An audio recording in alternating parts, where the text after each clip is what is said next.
At 6:04 a.m., I was standing in front of the office microwave, scraping the edges of a bowl of burnt oatmeal with a plastic spoon that had already seen better days, when my phone buzzed with the call that would start the whole chain reaction. "The Buyer's Council wants the updated escrow access logs by end of day," said a voice too calm for what it meant. I didn't panic. I never do. I wiped my hands on the inside of my blazer sleeve because napkins were a luxury at Westbridge Systems, and said I'd send them before lunch.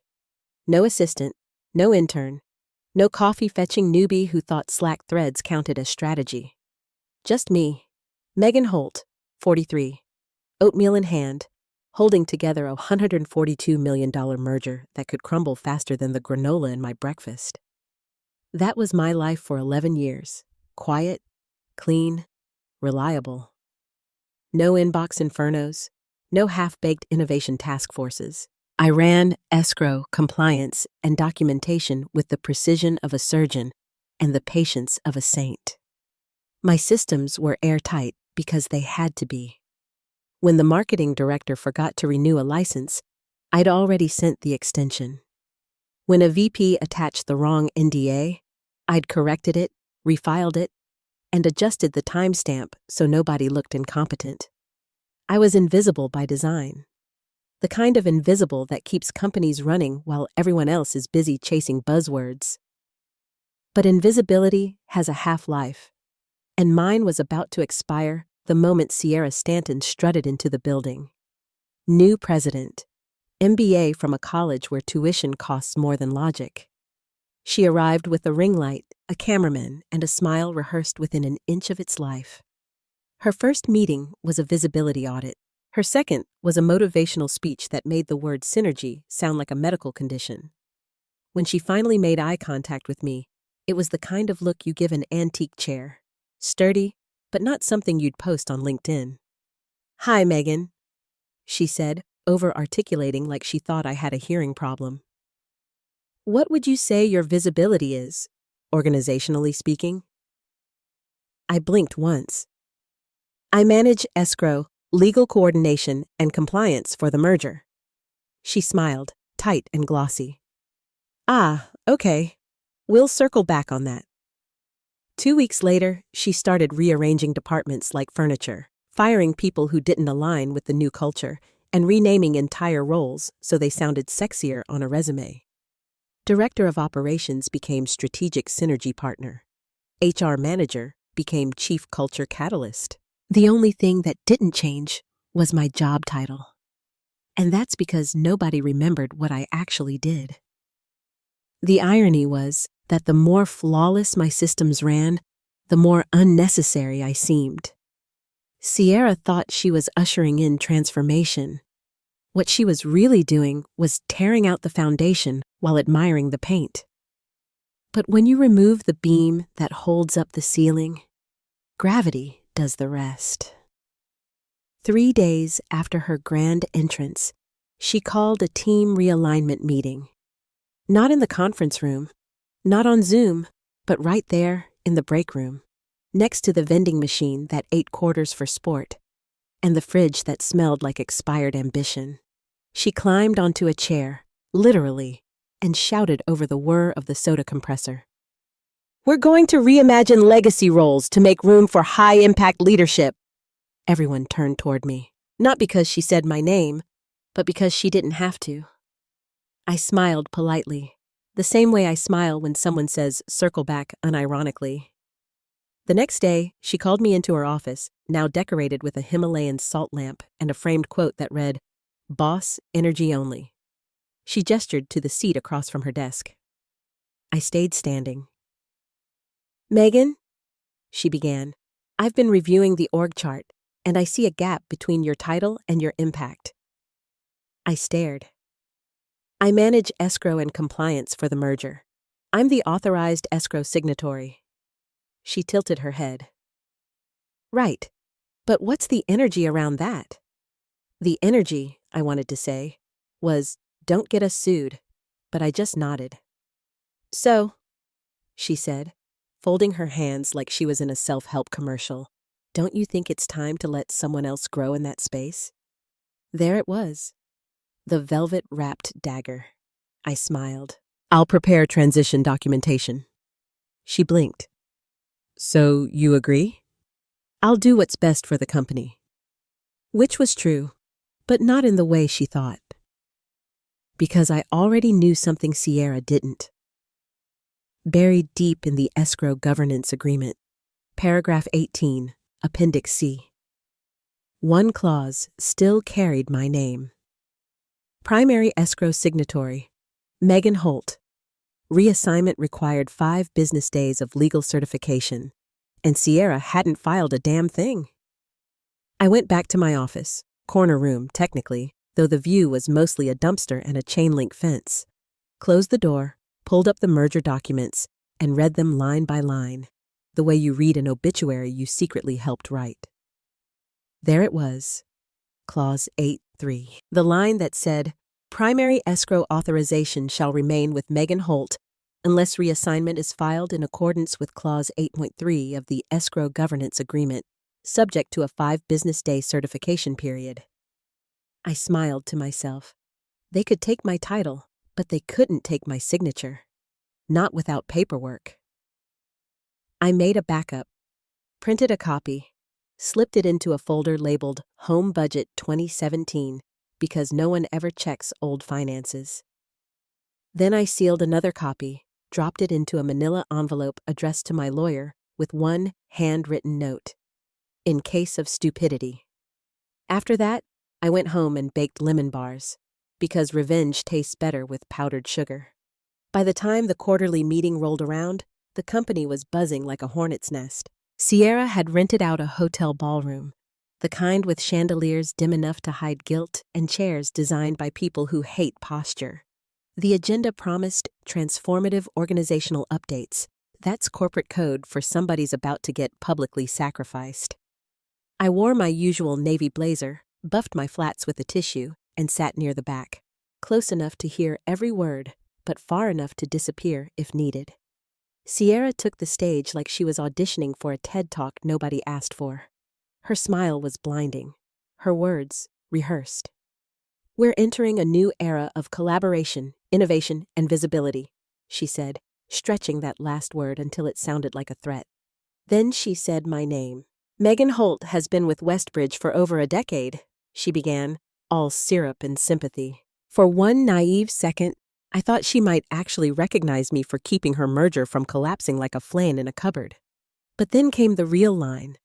To support our growth, we'll be repositioning Megan into an administrative support role.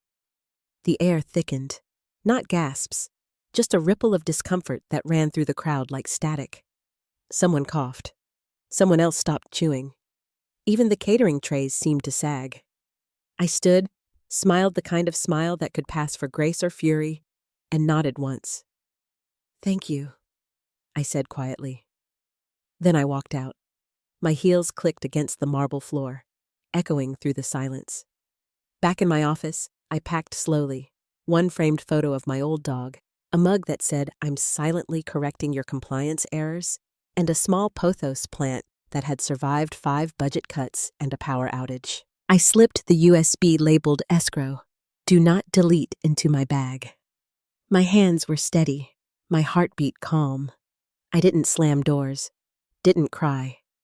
I just whispered, you just demoted the damn lockbox. By Monday morning, I was gone, officially deleted from the system. My email bounced back with an error message. User no longer exists. My keycard access was revoked.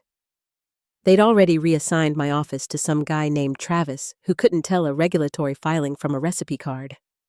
HR didn't even bother with an exit call.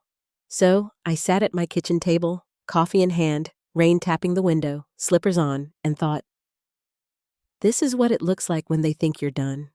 But they were wrong. I wasn't done. I was patient. I reread every clause, every protocol, every login trail. My initials were still on every escrow authorization. The merger couldn't move a cent without my signature, and Sierra, in her rush to modernize operations, hadn't noticed. No one had. Because while she was busy chasing her next viral post about authentic leadership, I was still the legal key to a vault worth $142 million. And I didn't need to touch a thing.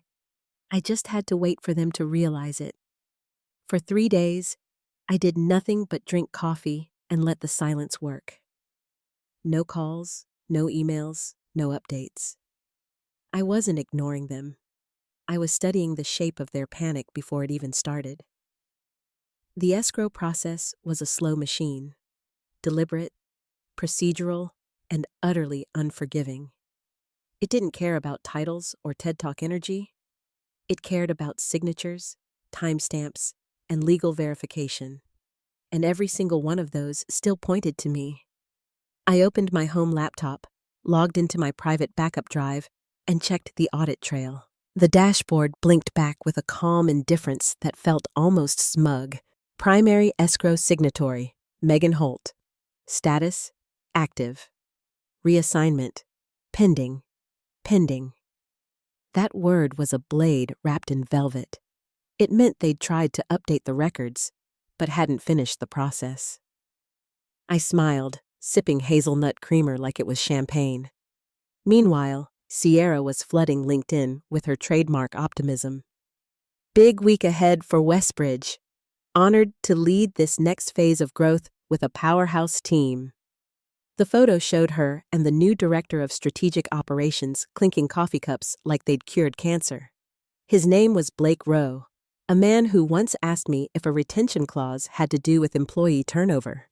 He'd inherited my office, my title, and soon, my headache. That Friday, a former coworker from accounting, Janice, sweet woman with a gossip streak, sent me a DM. They just confirmed the merger closing for Tuesday. You okay? I replied with a single thumbs-up emoji. She didn't need to know that I was more than okay. I was the ghost in the machine. The next morning, I checked my inbox and found a flagged message buried under discount codes and a forwarded banana bread recipe from my sister. Subject line, final escrow form, countersigned copy attached, sent 3 weeks before my repositioning. I opened it. 42 pages of compliance tables, legal clauses, and signature fields, each line pristine. Section 7.2, Primary Signatory, Seller Entity, Megan Holt. My initials, blue ink, clean and final. The reassignment field below it? Blank. Clause 8.3, written by yours truly during a caffeine-fueled audit 2 years ago, read, Reassignment of escrow signatory requires formal notification, updated legal identification, and 5 business days of verification prior to activation. Translation: You can't swap me out like a desk chair. You either wait a week or start over. I forwarded the entire file to my lawyer. Subject line, if they call. Then I deleted it from my sent folder, cleared my history, and took a walk. The air was crisp, the kind that makes you feel like justice might actually exist. By Sunday night, Sierra's assistant posted an Instagram story from a rooftop party downtown. Gold-dusted champagne, ambient house music, a giant novelty check with both company logos, $142,000.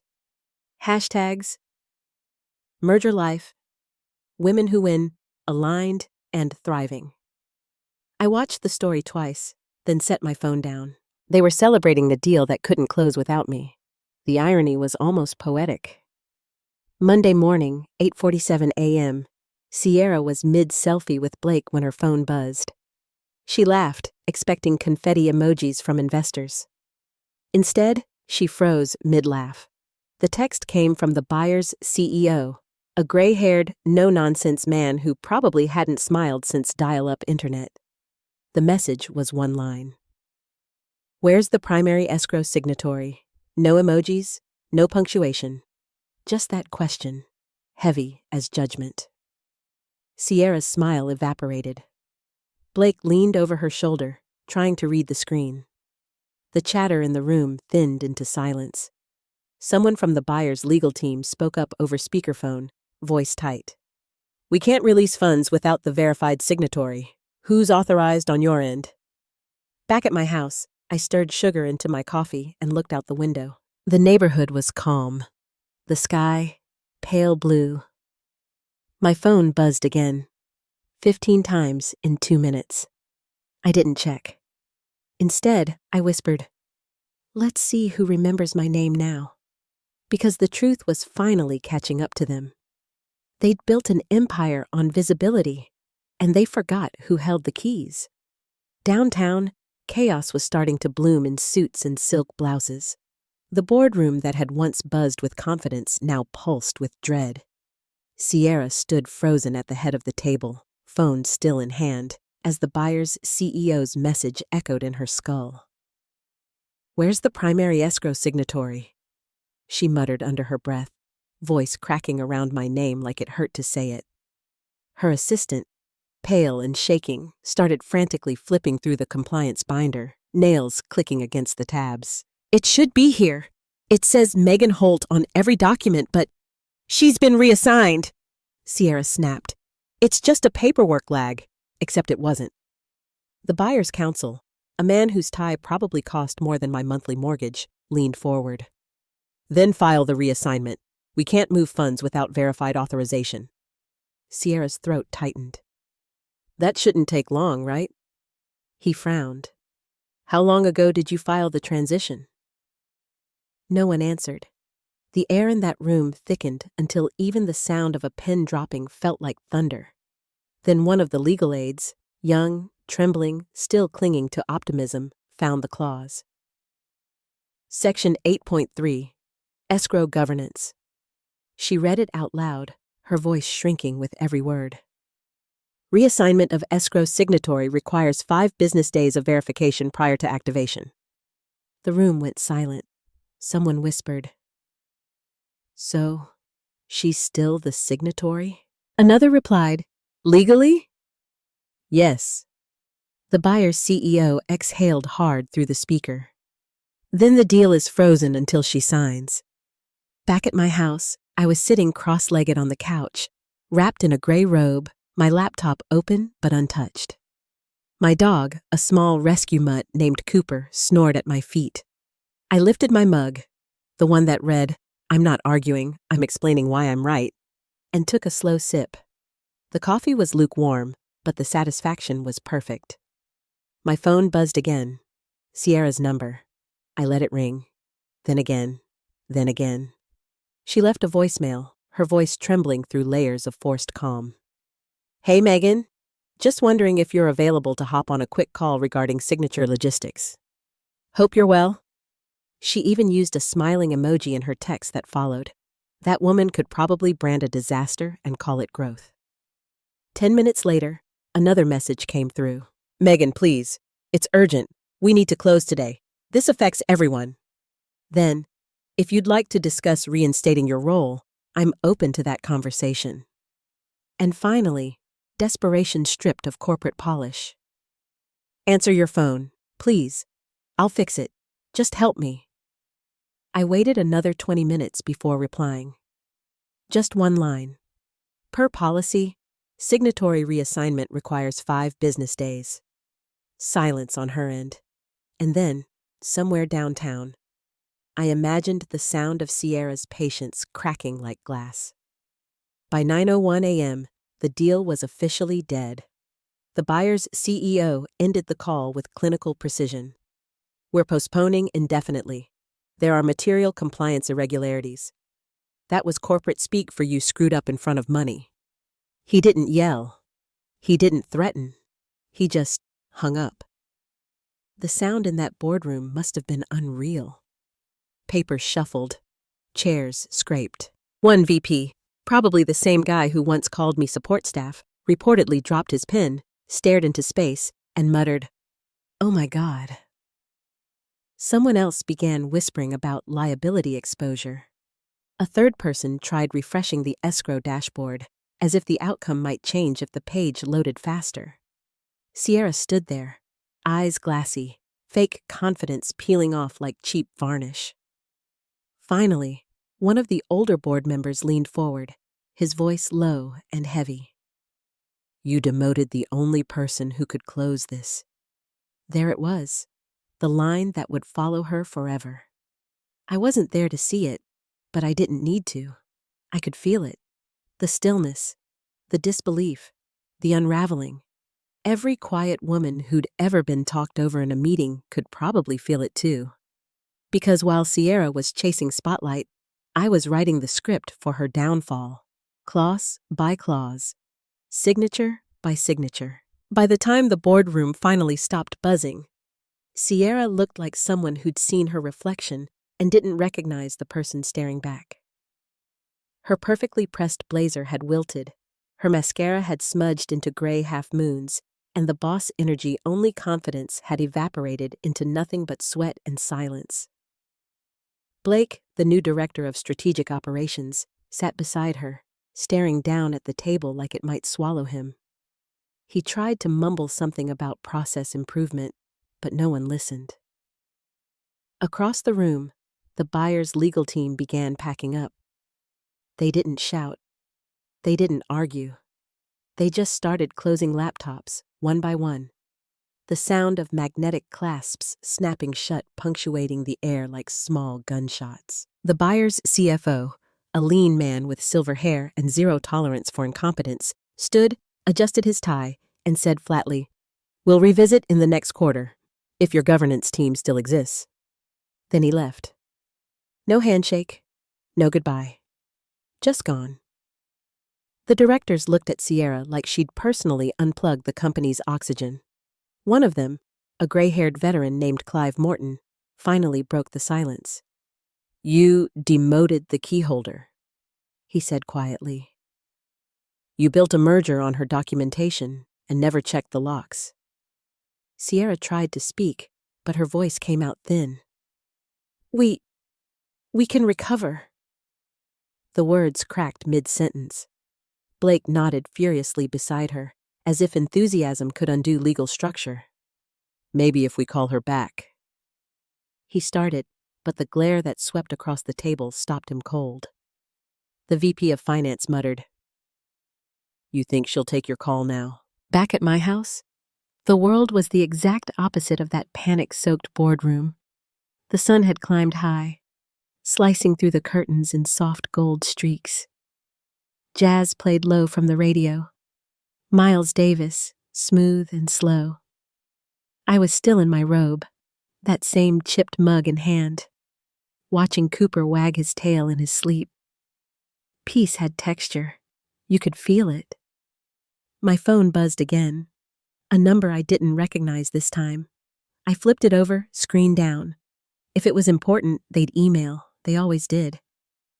By 10:11 a.m., Sierra had sent 3 more messages. "Megan, please, we'll fix your title. We'll increase your package. The board is furious. We can negotiate. You're putting hundreds of jobs at risk. Don't do this." I reread the last one and laughed quietly.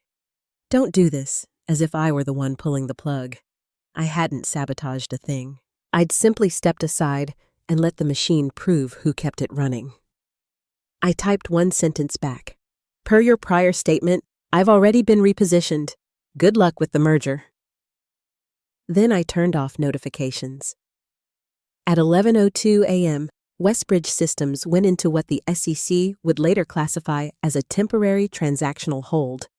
Informally, that meant no one could touch the $142 million sitting in escrow without my approval. The funds were locked in legal purgatory. Banks froze the line, auditors flagged the file, and someone in IT had to send an emergency notice to halt all outgoing press releases. The LinkedIn celebration post disappeared within an hour, quietly deleted without acknowledgement. Sierra's empire of buzzwords, visibility, synergy, growth, had collapsed under a single missing signature. And me? I was fine. Better than fine. Around noon, I made myself a sandwich, poured a glass of cranberry juice, and opened the window. The breeze carried that faint, post-storm calm, the kind that only arrives after a good cleansing. Then I checked my email one last time, not expecting anything. But there it was, a transaction alert from my bank. Deposit received. $27,500. Westbridge Escrow admin fee. Automatic, irrevocable, pre-scheduled by me 4 months ago when I'd revised the initial escrow template. The system had done exactly what it was built to do: reward the person who built it. I leaned back, smiled, and whispered to no one in particular, "You don't fire the vault before you've emptied it." Somewhere downtown, Sierra was probably still scrambling for answers, her empire of confidence burning at both ends. But I didn't need to see it. I'd already won the quiet way: paperwork, precision, patience. Workplace revenge doesn't always need noise. Sometimes it just needs one signature left untouched. By Tuesday morning, the story had already leaked. Not to the press, but to the kind of people who matter more: vendors, consultants, and the coffee cart guy in the lobby who heard everything first. The whispers spread through Westbridge like static. The mergers frozen. Something about an escrow lockout. Didn't the woman they demoted used to run that? It was poetic. The same employees who hadn't noticed me for years were suddenly speaking my name like it was a classified secret. I stayed home, of course. I wasn't going to ruin a perfectly good streak of peace and caffeine just to watch executives implode. The phone rang again. Unknown number, Cleveland area code. Probably legal. I let it go to voicemail. The message came through seconds later, stiff and shaky. "Megan, this is Tom Barrett from Klein and Everly, outside counsel for Westbridge. We seem to have a discrepancy with escrow authorization. Please call back as soon as possible." Discrepancy? What a polite word for we just lit $142 million on fire. I brewed another pot of coffee. The aroma filled my kitchen, rich and calm. Cooper stretched on the rug, oblivious to the fact that his mom had just outmaneuvered an entire C-suite. I sat down at my table, opened my notebook, and wrote in neat capital letters, 5 business days, then underlined it twice. By 11 a.m., Sierra had moved from panic to performative optimism. She called an emergency staff meeting, parading through the halls like a general trying to convince her troops that the ship wasn't sinking. "We're handling it internally," she said. "There's just been a procedural delay." The staff nodded, because what else could they do? You don't correct the captain while the water's rising. But the truth was already circulating. Screenshots of the escrow clause were making their rounds in private chats.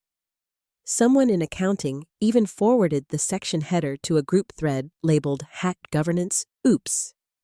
You can't stop gossip when the receipts are this good. Around 2 p.m., the buyer's team sent the official notice: transaction suspended pending verification of primary escrow signatory. Translation? No one's getting paid until Megan Holt says so. Westbridge's stock dipped 11% by market close. Not catastrophic, but enough to sting. That evening, I opened a bottle of Cabernet, the cheap kind that still tasted expensive when victory was involved. The local news droned softly in the background, a segment about supply chain disruptions and corporate leadership reshuffling. I smiled at the euphemisms. The world never runs out of polite ways to describe incompetence. Then came the email that sealed everything, from Sierra herself. Subject line: urgent. Please. No greeting, no preamble, just a block of text that spiraled from confidence into chaos. "Megan, I realize things ended badly, but we both know the situation wasn't intentional. The board is demanding closure by Friday, and I'm willing to reinstate your role immediately, with a raise in back pay. I'll even issue a formal apology in writing if that helps. Please sign the escrow release so we can move forward. You've made your point." I read it twice, then a third time. There it was, the phrase every overconfident boss eventually learns too late. You've made your point. That's the corporate translation for "you won." I didn't reply. Instead, I forwarded the message to my lawyer, subject, "for records." Then I closed my laptop and went out to my porch. The sky was turning the color of copper pennies, soft light spilling through clouds. The breeze smelled faintly of rain and jasmine. I thought about the years I'd spent behind spreadsheets and clauses, always quiet, always invisible, and how, in the end, it was that very invisibility that made the revenge so elegant. No screaming, no sabotage, no revenge fantasy. Just one airtight clause written on a late night, buried in a document nobody read. And now, it was law. Westbridge would have to wait 5 business days. I intended to use every single one. Wednesday came with the kind of crisp, empty calm that follows a storm no one saw coming. I woke up to sunlight pooling across my kitchen tiles, the faint scent of yesterday's coffee still hanging in the air.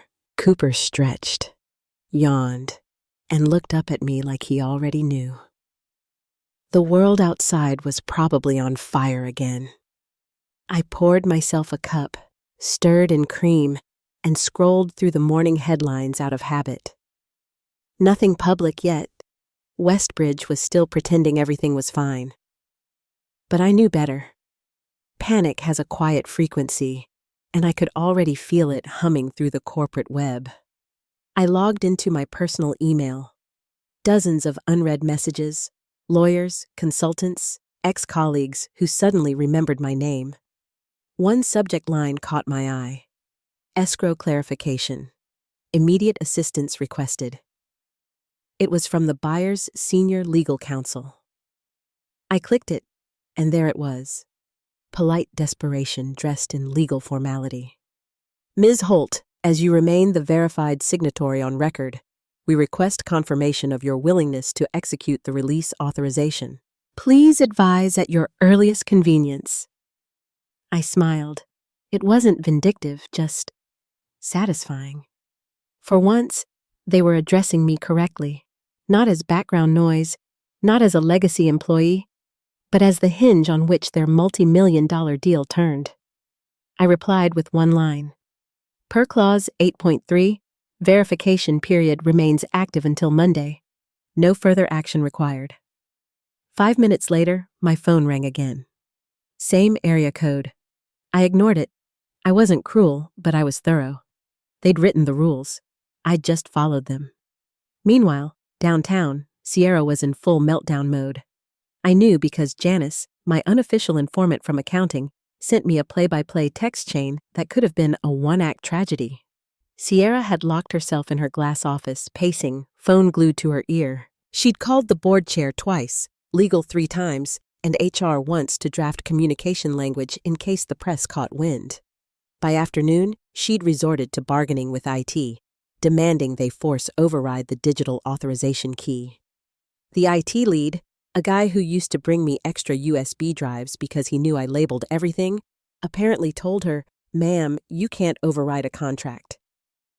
And that was the moment she finally understood. By Friday, the shareholders were demanding explanations.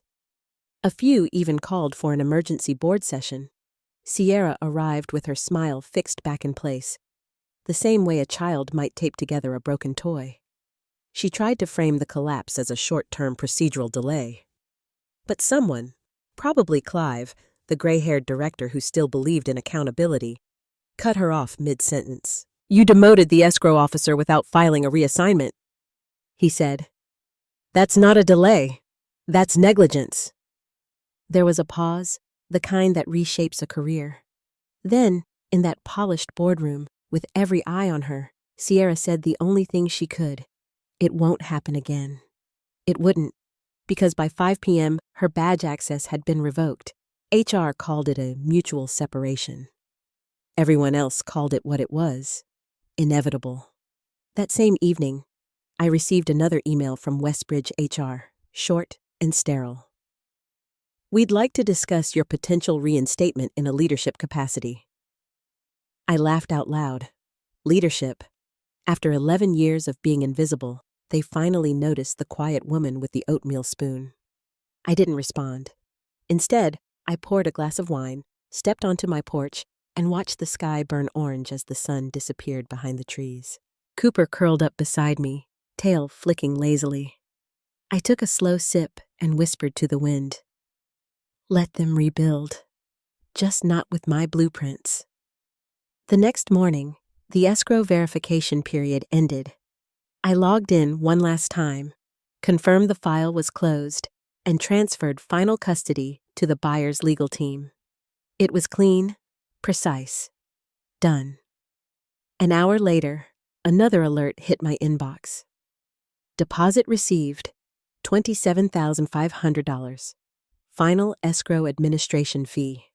Automatic, irrevocable. Exactly as I'd designed it. I set my mug down, smiled, and let the quiet fill the room. After all, revenge doesn't always come with fire or noise.